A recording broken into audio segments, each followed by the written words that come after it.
Hi, it's Steph. Thanks for popping by my channel. Today I've decided to do a little bit of stamping and coloring with a stamp set from Waffle Flower called Riverside. I've started by using my stamping tool and placing all the little stamps, so I would only need to do one impression basically. So I'll place everything on the piece of cardstock. It's Nina Solar White cardstock. And once I'm happy with the placement of all the little stamps, because there's loads of it, even if it's not that obvious on the camera, I close the stamping tool so the stamps cling to the window, and then I will just need to put a bit of ink and stamp again. And the blue foam, fun foam that you see in the background does really help get a really good impression. So yeah, that does take a little bit. There's quite a few stamps there. Here you go, a little bit of layout. And once I'm happy with everything, I'm about to close the window. Oh, one last one. There's quite a few stamps on that set. So a little bit of black ink, Memento Tuxedo black ink, because it resists to copy coloring. And then I can close my window. What's really good with that window stamping tool is, like, for example, that little tray that did the stamp, you can just reclose it, press firmly, and the impression is really good.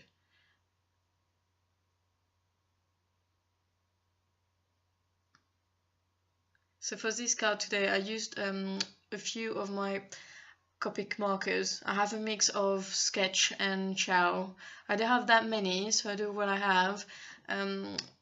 Sometimes I do a bit of tip-to-tip coloring, so if you don't quite have the right color, you just do a little bit of tip-to-tip. Sometimes it does help. I think I did that on the tent, but I'm not sure you'll see it on that video because I had a bit of an issue with the button, obviously.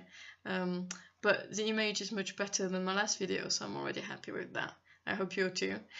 So here a bit of coloring. I split it up obviously because otherwise it would last too long, but a mix of 3 grains for the hills, and I go back and forth just to get a good blend on it, really. I've decided to do blue cloud. I'm not sure why. Maybe something from when I was a kid, that cloud seems blue even if it's not the case, but automatically I just went to the blue pen.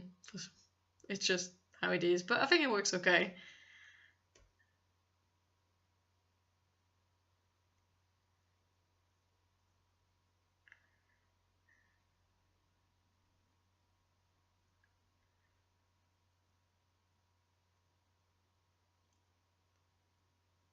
So yeah, here you go, a little bunny staring at the moon. I've colored that one a few times. I did a bit of tip-to-tip coloring on this color, I think, on the flesh one, not the brown one, the flesh, yeah. It just helps when the two colors are really too different from each other. And it works really well. You don't have to buy like 10 pens. They still work out quite well. So obviously it did take me quite a bit longer than that because I sped up the video quite a bit, but if you blend well, the result is quite worth it. It's really pretty.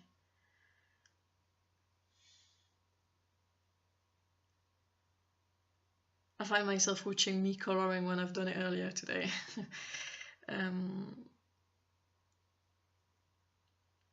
I do like these markers. The blending of the Copic markers is really good. I know they are pricey. I used to have Le Tracet Pro markers, and I ended up selling them because they were nowhere near as good as the Copic markers. The Copic markers are really good, and I mean the price reflects the quality really.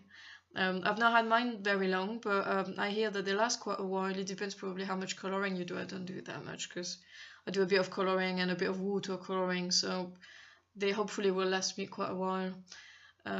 But with that tip-to-tip technique, you don't really need that many markers. I think I must have 30 or 40 tops.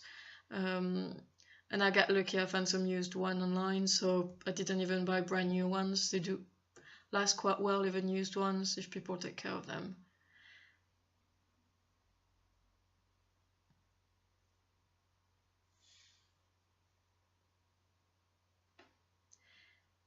Here you go. So I've had a few problems with the button after that. So you won't see me color the tent. I am coloring the little box with the ants in it and the little light.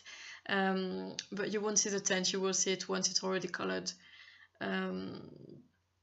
But I did add a little bit of wink of Stella along the way, on the stars and the top of the mountain and the moon.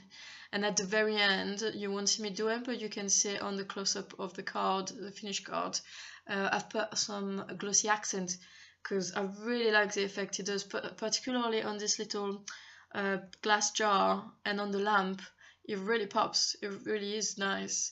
And on the top of the mountain with the wink of Stella below, it's really, really pretty.